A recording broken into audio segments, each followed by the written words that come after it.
أعوذ بالله من الشيطان الرجيم بسم الله الرحمن الرحيم وإذ قتلتم نفسا فادارأتم فيها والله مخرج ما كنتم تكتمون۔ گزشتہ آیات میں اللہ رب العزت نے بنی اسرائیل کے گستاخانہ سوالات اور ان کی بے ادبی کو بیان فرمایا۔ بنی اسرائیل کے اندر عامل نامی ایک مالدار شخص تھا۔ ان کے ورثاء میں سے صرف ان کا ایک بھتیجا تھا، باقی وارث کوئی نہیں تھا۔ بھتیجے نے بڑا انتظار کیا کہ میرا چچا مر جائے گا، یہ مال مجھے مل جائے گا، لیکن چچا مرتا نہیں۔ بالآخر اس بھتیجے نے اپنے چچا کو قتل کیا، مال کے لالچ اور حرص کی وجہ سے، اور رات کی تاریکی میں چچا کے لاش کو اٹھا کر محلے میں ڈال دیا۔ صبح محلے والوں پر قتل کا دعویٰ کیا کہ تم میرے چچا کے قاتل ہو، تمہیں خون بہا دینا پڑے گا، یعنی ایک تیر سے دو شکار، میراث کا مال بھی مل جائے اور خون بہا دیت کا مال بھی مل جائے۔ محلے والوں نے قسمیں کھائی کہ خدا کی قسم نہ ہم نے اسے قتل کیا ہے اور نہ ہی ہمیں قاتل کے بارے میں کچھ معلوم ہے، شرع کے اندر جسے قسامت کہا جاتا ہے۔ موسیٰ علیہ السلام سے بنی اسرائیل نے درخواست کیا کہ اب اللہ تعالیٰ سے عرض کرے کہ اس قاتل کے بارے میں ہمیں پتہ بتلا دے کہ اس مقتول کا قاتل کون ہے۔ اللہ رب العزت نے وحی نازل فرمائی، موسیٰ علیہ السلام ان سے کہہ دیجئے اگر آپ قاتل کو پہچاننا چاہتے ہو تو ایک گائے ذبح کرو اور اس گائے کا ایک حصہ یعنی زبان یا دم وغیرہ اس مردے کے ساتھ لگا دو، یہ مردہ اپنے قاتل کا نام بتلا دے گا۔ تو بنی اسرائیل حجت بازیہ اور اعتراضات کرنے لگے، جو گزشتہ درس کے اندر آپ حضرات نے پڑھا۔ گائے کیسی ہونی چاہیے، کس رنگ کی ہونی چاہیے، کہاں پلی ہوئی ہونی چاہیے۔ بہرحال ان تمام اعتراضات اور سوالات کے جوابات اللہ نے ارشاد فرمائے، اور جتنے سوالات کیے معاملہ ان کے لیے اتنا ہی سخت ہوتا چلا گیا۔ بالآخر انہوں نے گائے کو ذبح کیا اور اس کا ایک حصہ لے کر اس مردے کے ساتھ لگایا، تو مردہ اللہ کی قدرت سے زندہ ہوا اور مردے نے اپنے قاتل کا نام بتلا دیا کہ میرا قاتل میرا بھتیجا ہے۔ اب اگر صرف مردہ کسی کے بارے میں خبر دے کہ یہ میرا قاتل ہے تو شریعت کی روح سے اس مردے کے قول کا اعتبار نہیں کیا جائے گا۔ یہاں جو مردے کا قول معتبر مانا گیا وہ موسیٰ علیہ السلام کے بتانے کی وجہ سے کہ موسیٰ علیہ السلام پر اللہ کی وحی نازل ہوئی تھی کہ یہ مردہ سچ کہے گا، اور دوسری بات یہ ہے عالم برزخ کو دیکھنے کے بعد کوئی جھوٹ نہیں بولتا، تو اس لیے تھوڑے لمحے کے لیے مردہ زندہ ہوا، قاتل کا نام بتلا دیا۔ اس واقعہ کے اندر کئی دلائل ہیں۔ ایک دلیل خدائے پاک کی قدرت کی ہے، اور دوسری دلیل سیدنا موسیٰ علیہ السلام کی نبوت اور رسالت کی ہے کہ اللہ کا رسول ہے، اور تیسری دلیل بعث بعد الموت کی ہے کہ مرنے کے بعد اٹھنا ہے اور عدل و انصاف کے لیے محشر کے میدان میں اللہ کے سامنے پیش ہونا ہے۔ تو جیسے اس مردے کو خدائے پاک نے اپنی قدرت سے زندہ کیا، اسی طرح تمام اموات کو اللہ تعالیٰ اپنی قدرت سے زندہ کرے گا۔ تو بنی اسرائیل کا یہ لڑکا ایک تیر سے دو شکار کرنا چاہتا تھا کہ میراث کا مال بھی مل جائے اور خون بہا بھی مل جائے، لیکن اسے نہ میراث ملا نہ خون بہا ملا، کیونکہ شرع کے اندر یہ اصول ہے اگر کوئی اپنے وارث کو قتل کر دے، مثلا بیٹا اپنے باپ کو قتل کر دے تو باپ کے میراث سے وہ بیٹا محروم ہو جاتا ہے، تو اس لیے بھتیجا محروم بھی ہوا، مقتول بھی ہوا۔ اور یہی حال جس لالچی لڑکے کا تھا آج کل شیعوں کا ہے، ایک تیر سے دو شکار کرنا چاہتے ہیں۔ ان کے آباء و اجداد نواس رسول جگر گوش بطول سیدنا حسین رضی اللہ تعالیٰ عنہ کے قاتل بھی ہیں، ان کے آباء و اجداد نے قتل کیا ہے، اور آج کل اپنے آپ کو کچھ مار کر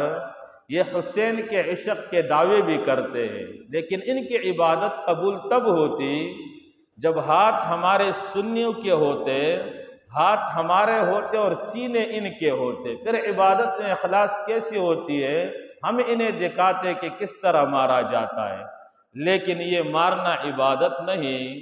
یہ حضرت حسین اور حضرت زینب رضی اللہ تعالیٰ عنہ کی بد دعا ہے، جو کوفہ کی بازار سے گزر رہی تھی اور ان کوفی منافقوں کو دیکھ رہی تھی اور یہ رونے لگے، نوحہ کرنے لگے، تو حضرت زینب نے کہا تھا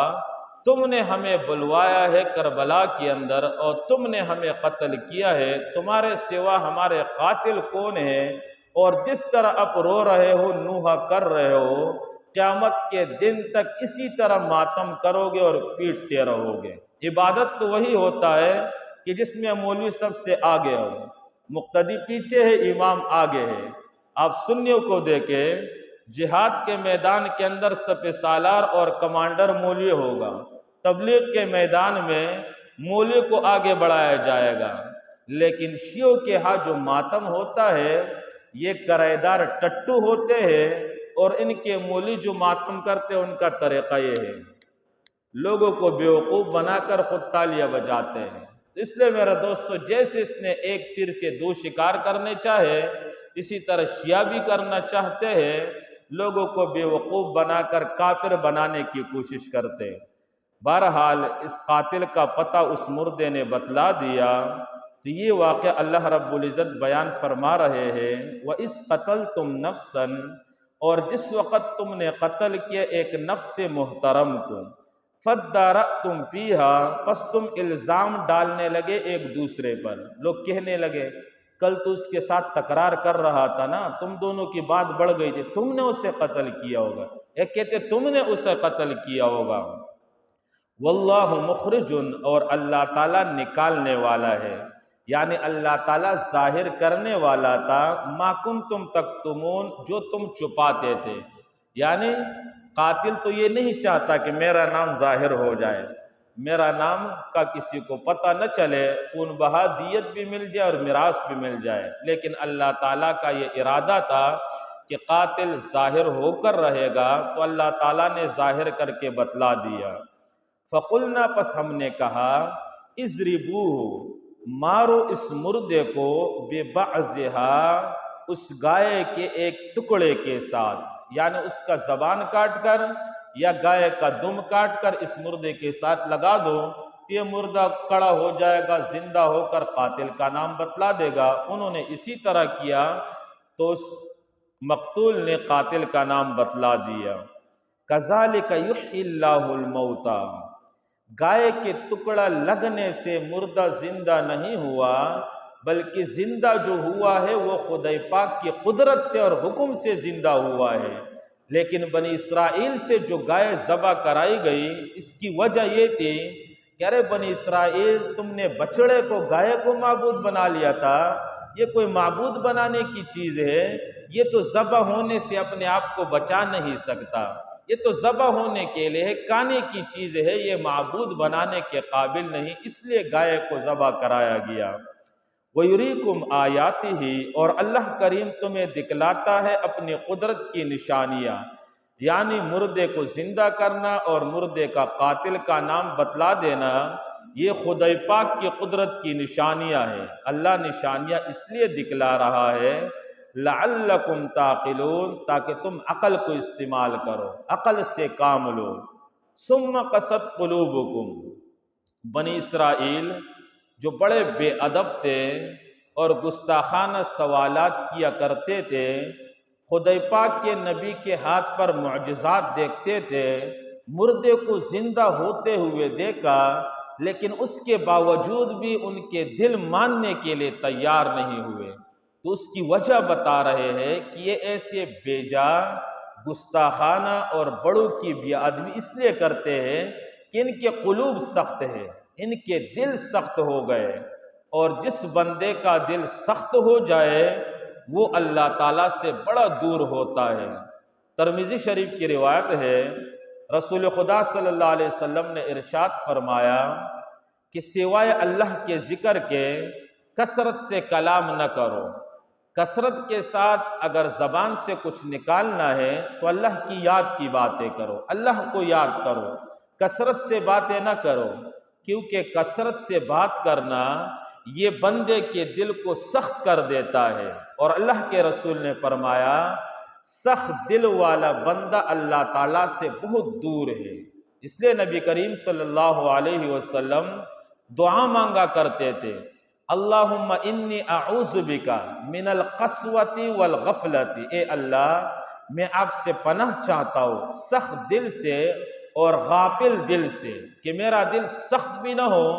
اور میرا دل غافل بھی نہ ہو تیری یاد سے۔ تو اللہ نے فرمایا وجہ یہ ہے کہ ان کے دل سخت ہو گئے، اور دل سختی میں پتھر سے بھی زیادہ سخت ہو گئے۔ ان کے دلوں کی سختی کی مثال اللہ تعالیٰ نے لوہے اور تانبے سے نہیں دیا، کیونکہ لوہا اور تانبا ایسی چیز ہے اگر آگ میں ڈالو گے تو پگھل جائے گا، لیکن ان بدبختوں کے دل تو تانبے اور لوہے سے بھی زیادہ سخت ہے، جو ترہیب سے، تخویب سے، اللہ کے کلام سے، خدائے پاک کے قدرت کے کرشمے دیکھنے سے بھی نہیں پگھلتے۔ تو ان کے قلوب پتھر کی طرح ہے، اور فرمایا پتھر سے بھی زیادہ سخت ہے، کیونکہ پتھر کو اگر آگ میں ڈالا جائے تو پتھر کو آگ نہیں جلاتا۔ تو فرمایا ثم قست قلوبکم من بعد ذالک، پھر سخت ہو گئے تمہارے دل من بعد ذالک، اس واقعہ کے بعد، فہی کالحجارہ، جیسے کہ وہ پتھر ہے، او اشد قسوہ، یا پتھر سے بھی زیادہ سخت ہے۔ پتھر بھی تین قسم کے ہوتے ہیں۔ بعض قسم کے پتھر وہ ہے اللہ فرماتے کہ ان سے نہریں جاری ہوتی ہے، اور بعض قسم کے پتھر وہ ہے کہ ان سے چشمے پھوٹتے ہیں، اور تیسرے قسم کے پتھر نہ تو ان سے نہریں جاری ہوتی ہے اور نہ ہی چشمے نکلتے ہیں، بلکہ وہ اللہ تعالیٰ کے خوف سے گر جاتے ہیں۔ تمہارے دل تو ان تین قسموں کے پتھر سے بھی زیادہ سخت ہے۔ علماء فرماتے ہیں یہاں پر تین قسم کے لوگوں کو مثال دی گئی ہے۔ بعض قسم کے لوگ وہ ہیں کہ جن کے سینے علوم اور معارف کے بھرے ہوئے ہیں، اور جیسے پتھر سے نہریں نکلتی ہے ان کے سینے سے علم اور معارف کے نہریں نکلتی ہے، اور جس سے لوگ نفع اٹھاتے ہیں۔ یہ علماء راسخین اور ائمہ ہائدین کی مثال ہے۔ اور بعض قسم کے پتھر جس سے چشمے جاری ہوتے ہیں، اس سے ان قسم کے علماء مراد ہے جس سے لاکھوں لوگ ہدایت حاصل کرتے ہیں۔ اور بعض لوگ ایسے ہوتے ہیں کہ جن کے سینے سپینے تو علم کے نہیں ہوتے، لیکن ان کے اندر غرور اور تکبر نہیں ہوتا، ان کے قلوب کے اندر عاجزی ہوتی ہے۔ تو یہ تیسرے قسم کے ان کی مثال ہے، اور یہ تینوں قسمیں بنی اسرائیل کے اندر نہیں تھی۔ اللہ فرماتے وَإِنَّ مِنَ الْحِجَارَةِ، اور یقیناً بعض پتھر لَمَا يَتَفَجَّرُ مِنْهُ الْأَنْهَارُ، جس سے چلتی ہے نہریں پھوٹ پڑتی ہے، نہریں بہنے لگتی ہے۔ وَإِنَّ مِنْهَا، اور بعض پتھر ایسے ہیں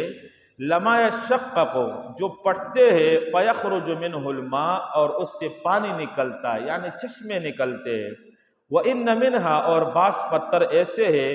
لَمَا يَهْبِطُ مِنْ خَشْيَةِ اللَّهِ، جو اللہ کے خوف سے گر پڑتے ہیں۔ اس کا مطلب یہ ہرگز نہیں کہ جو بھی پتھر گرتا ہو ہم کہیں کہ یہ اللہ تعالیٰ کے خوف سے گر رہا ہے۔ طبعی طور پر بھی کوئی پتھر گر سکتا ہے، لیکن اللہ فرمائے بعض پتھر ایسے جو اللہ کے خوف سے گرتے ہیں۔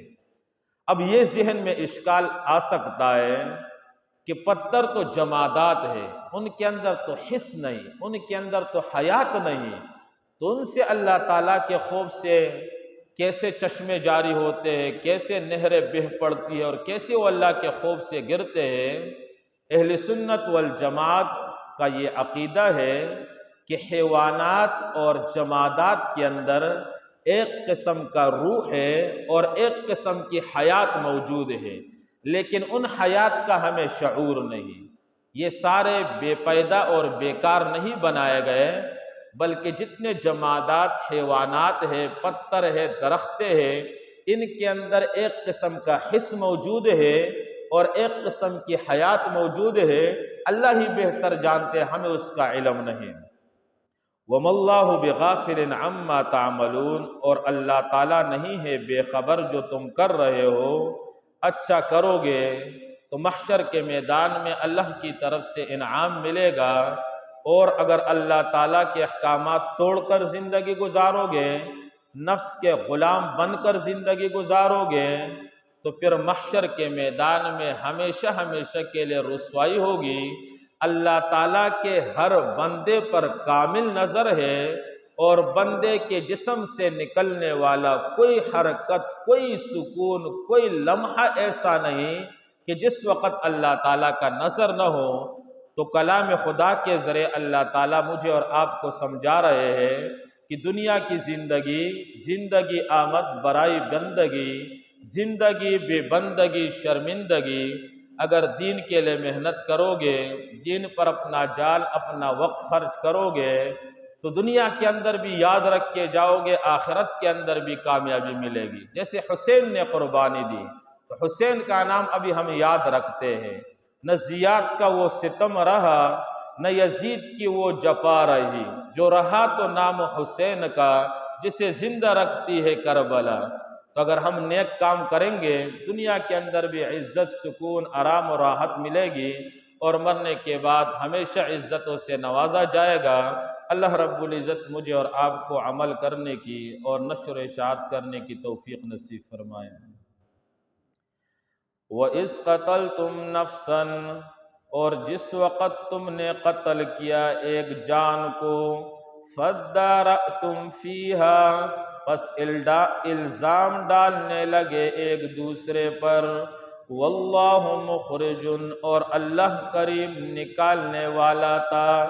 ظاہر کرنے والا تھا، مَا كُنْتُمْ تَكْتُمُونَ، جو تم چھپاتے تھے۔ فَقُلْنَا، پس ہم نے کہا، اضربوہ، مارو اس مردے کو، بِبَعْضِهَا، گائے کے ایک ٹکڑے کے ساتھ، كَذَلِكَ يُحْيِي اللَّهُ الْمَوْتَى، اسی طرح زندہ کرے گا اللہ کریم مردوں کو، وَيُرِيكُمْ آيَاتِهِ، اور اللہ کریم دکھاتا ہے تمہیں آیاتہ، اپنی قدرت کی نشانیاں، لعلکم تعقلون، تاکہ تم عقل سے کام لو۔ ثم قست قلوبکم، پھر سخت ہو گئے تمہارے دل، من بعد ذالک، اس کے بعد، فہی کالحجارہ، جیسے کہ پتھر، او اشد قسوہ، یا پتھر سے بھی زیادہ سخت، وَإِنَّ مِنَ الْحِجَارَةِ، اور یقیناً بعض پتھر، لَمَا يَتَفَجَّرُ مِنْهُ الْأَنْهَارُ، جس سے بہہ پڑتی ہے نہریں، وَإِنَّ مِنْهَا، اور یقیناً بعض پتھر، لَمَا يَشَّقَّقُ، جو پڑتے ہیں، فَيَخْرُجُ مِنْهُ الْمَاءُ، پس نکلتا ہے ان سے پانی، وَإِنَّ مِنْهَا، اور یقیناً بعض پتھر، لَمَا وہ ہے، يَهْبِطُ، جو گر پڑتے ہیں، من خشیت اللہ، اللہ کے خوف سے، وَمَا اللَّهُ بِغَافِلٍ عَمَّا تَعْمَلُونَ، اور نہیں ہے اللہ کریم بے خبر جو تم کر رہے ہو۔ الحمد